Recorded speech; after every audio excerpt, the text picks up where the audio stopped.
Welcome to Impact OC, the only program showcasing the people and organizations shaping Orange County. With your host, Don Camber. Hello, I'm OC Talk Radio Public Affairs Director Don Camber with another great guest impacting our community in a positive way. Today, I welcome Moulton Niguel Water District Board President Brian Probolsky. He served on the board since 2008. Thank you, Brian, for being here. Hi, Dawn. Thanks for having me. Well, under your leadership, the Moulton Niguel Water District provides reliable water service to more than 172,000 customers within the cities of Laguna Niguel, Aliso Viejo, Laguna Hills, Mission Viejo, Dana Point, and San Juan Capistrano. How are you able to accomplish this? Well, it's certainly not an easy task, but it's one that we take a lot of pride in executing well on. The district's been built out over almost 60 years now, and it's been piece by piece putting it all together as South County's developed. Can you explain the process to develop the plan between you, the board, and the people who actually work at the district? Well, the board is a policy setting entity. We don't do the engineering, but we approve the budgets. We look at the long-term planning and help guide where we're going to go on our large capital projects and supply reliability efforts to make sure that we have the water we need to serve. And where does the water come from? All the water in South Orange County is imported water. We don't have a ground supply. So we get it either from the Colorado River Aqueduct, which is quite a ways away, or from Northern California from the Bay Delta. So the water is allocated to your district, and then you give the allocations to your respective customers. Allocations, not exactly right, because we get as much water as we ask for. And our customers get as much water as they ask for.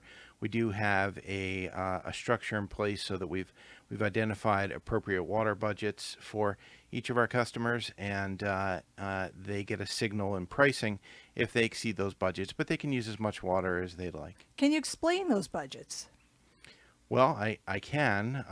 They're a complex formula if you want to look at the actual math behind it, but we take into account population, so a house has more people than an apartment, let's say, irrigated area around a particular residence, where they're located. If they're closer to the coast, it's going to be cooler than if they're more inland, and that informs an evapotranspiration rate, so we know how much water you may need for an outside area, and we put all that into a formula and come up with a budget. The vast majority of our customers stay within their budgets, so we know that they're reasonable, but we also are very accommodating if someone feels that they need more room. Maybe they have more people in their home than we knew about, or they have an irrigated area that's not showing up on our surveys. So we make it a very easy process for people to come in and fill out a variance and get a bigger budget. And at the same time, you try to educate your customers on how to use water appropriately. We put a lot of effort into outreach, into reaching our customers. You know, most people, they don't think about water. They want to go to work. They want to come home, feed the kids, to live their lives, and turn on the tap, and it just works. So breaking through that and communicating and building trust and a relationship with our customers so that they hear us and listen to what we're saying is very, very important. It's important in good times, and it's more important in bad times because we need to make sure those messages are getting heard. And what are some of the messages? Well, we certainly talk about conservation. We like to say that we want people to not use less water, but to waste less water. We want everyone to have as much as they feel they need, but not be wasteful. Don't let your hose run without a nozzle on it when you're washing your car. Don't run an empty dishwasher. Don't run an empty clothes washer. Just do some sensible things. Turn off the water when you're brushing your teeth. These are all, I think, common sense things that most people know, but may not act on a daily basis. And then, of course, the efficiency of the outlets, the appliances in your home. We like to provide rebates, so We can get old water wasting toilets out of people's homes and put more efficient toilets in, dishwashers, sprinkler systems, satellite controlled sprinkler systems so that they tie into the weather. It always, you always get kind of disturbed when you're driving down the road and you see sprinklers going in the rain. Well, we want to stop that because it doesn't help anybody. And at the same time, you want to educate people about their outdoor watering. Well, sure. Most water use is outdoor, and people don't realize that. With the we live in a desert, but we irrigate it like it's a forest, and that's where the most savings can come, is from the outdoor savings. And so we offer rebates for folks who want to remove their turf, go to more California native friendly planting, landscaping that may not only include not grass, but plants that are native to the area and will use less water, and then connecting those up to smart controllers. And you work with homeowners associations?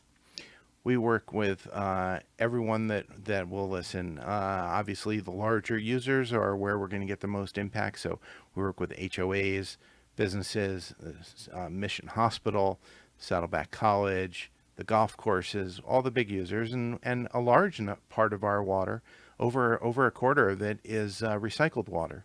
So we're able to hook up those customers that we can to that system, and further save the fresh water supply. Explain the recycled water system. Sure. Well, Molten was one of the leaders in the state in this long before I came around, and we really built out a robust infrastructure. So we capture water from the wastewater systems. It goes through a very extensive process of cleaning, and then that water gets put back out through a different set of pipes for irrigation use. Commercial at this point. Commercial, would it ever go customer? Probably not in our district, because that's something that really needs to be contemplated when you're constructing new properties. You would add what folks call the third pipe, and where you have a fresh water and a waste of water, and then another supply line. So there are a few areas in Orange County where they're trying it, maybe in commercial development to say flush toilets, but probably not something we're going to see in any short term in Moulton Niguel's water district. Explain the ways you communicate to your customers. We do everything. It's an all the above approach. We try to get to people where they are. Right, old school is sending mail, but a lot of our customers don't get mail from us. Because they don't get a bill anymore. They do an e-bill, which is very obviously eco-friendly and easier to manage your finances that way. And we recommend that everybody does that. So we can do stuffers in our mail. We also do direct mail postcards. We also segment our customers so that we make sure they're getting a message that's relevant to them. If you're already doing great and you're a water saver and you've taken advantage of our rebate opportunities, then it's more of a maintenance communication to you. And if you're in those upper tiers where you're using a lot of water and it seems like inconsistent with your neighbors, then we might offer you more information about rebates and other water saving opportunities, like home surveys. We'll come out to your home for free and look around and show you how to use your appliances and see if it can help you save water. What are some of the ways people are using their appliances in a perhaps wrong way that is wasting water? Well, as I talked about earlier, certainly it's outdoor. You can run a lot of water through a hose if you're not don't have a control device like a nozzle at the end. Running toilets are a big waster. Hundreds or thousands of gallons can run through a toilet, and it just sounds like that little trickling sound in the background, but it doesn't seem so harmful until you get your bill. And there's something that we can easily help with. Several times a year we'll send out tablets you could put in your tank, and you'll see actual color coming through into the bowl, and you'll know. And if you don't have any of those and you give us a call, we'll just mail them out to you. So making sure your toilets are not running making sure that you're doing full loads in your dishwasher, full loads in your clothes washer, and that your sprinklers timers are up to date. If they're not smart controllers, then just checking on them and changing them for the different seasons. We need a lot less water in the fall than we do the summer. So right about now would be a great time for people to go out there and say, maybe I could take a few minutes off of my timer, or skip every other day. And you also have educational programs for children. We do. We think that's a big way to reach folks.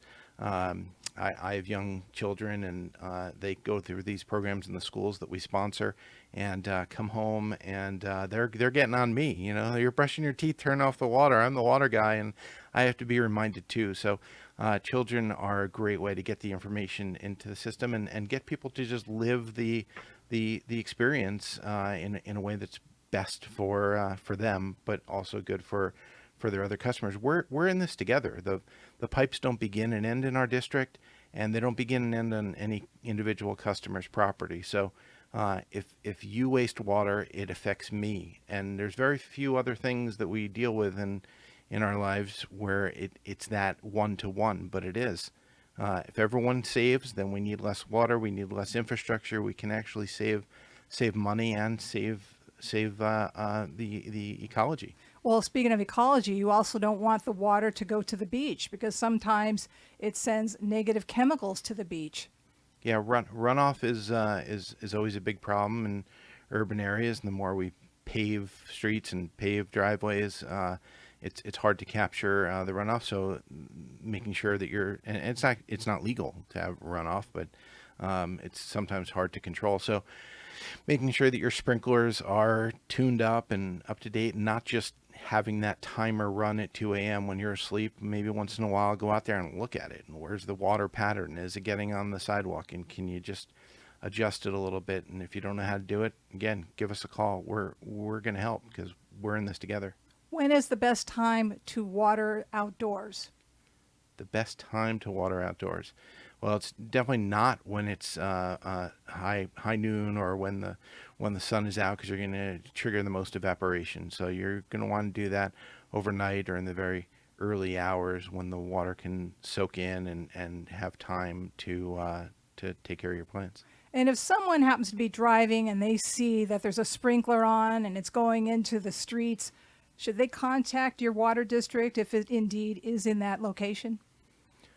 Sure, we'd be happy to take that call and run it down. It's not going to be our sprinkler, but if they live in an HOA or if it's a neighbor sprinkler, the most direct route would be to go through their HOA or their neighbor to identify that. But if they have a location, a cross street, give us a call. We know who to contact as well. What is your relationship with other water districts in the area? We have great relationships with the other water districts. As I mentioned, our pipes don't begin and end in the district, so it's very important that we have solid relationships with our neighbors. We have large tens of millions of dollars of projects that we share, reservoirs that we share, pump stations, supply reliability projects that allow us to take care of each other in times of need. And very often we'll share equipment. Maybe someone needs an extra truck or something for a larger problem they have, and we have one, so we'll send it over. We do a lot of mutual aid between the districts. And several years ago, we were in the midst of a drought. How did you work through that? Well, we're in a perpetual state of less water, and Moulton Niguel has fared better than many. The states recognize that. As a matter of fact, when there were restrictions put in place by the state, Moulton Niguel was one of only a small handful of districts that were exempted, recognizing the work that we do, the outreach that we do, our billing structure, which helps people stay in line. But all the work that we've done over the longer period of time has been very successful, to the extent that we serve less water now than we did 20 years ago. And we've had a tremendous amount of development in our district. And that's because people are learning how to be more efficient with their water use. And what are they doing to be more efficient? Well, they're taking advantage of the programs that we're reaching out to them.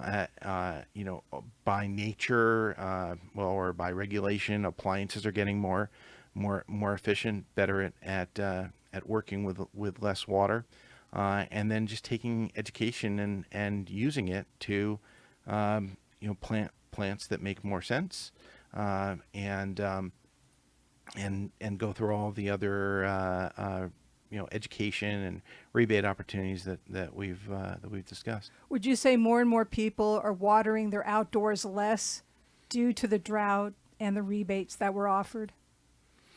I don't know if they're watering less. I just think they're watering in a smarter way, and it doesn't take as much water as people think to run their lawns. I see it, unfortunately, in my own street. I've got a green lawn, and I most weeks my sprinklers are on only 3 or 4 times, and I have neighbors who run it 7 times a week, and you don't think you could see much of a difference between those lawns. They're paying more for their water, but they're not using less. They're just wasting a little bit. Brian, how do you want to be perceived? I think we want to be perceived as a partner. That's what we are. We are a public agency. We are here to serve our residents, and we want to be available when they need us. Silent to the extent that we don't get involved in their lives when they don't, but also strong to have the programs and the availability when called upon. Thank you, Moulton Niguel Water District Board President Brian Probolsky, for being on Impact OC, and I thank everyone for tuning in. I'm OC Talk Radio Public Affairs Director Dawn Camber. Have an impactful day.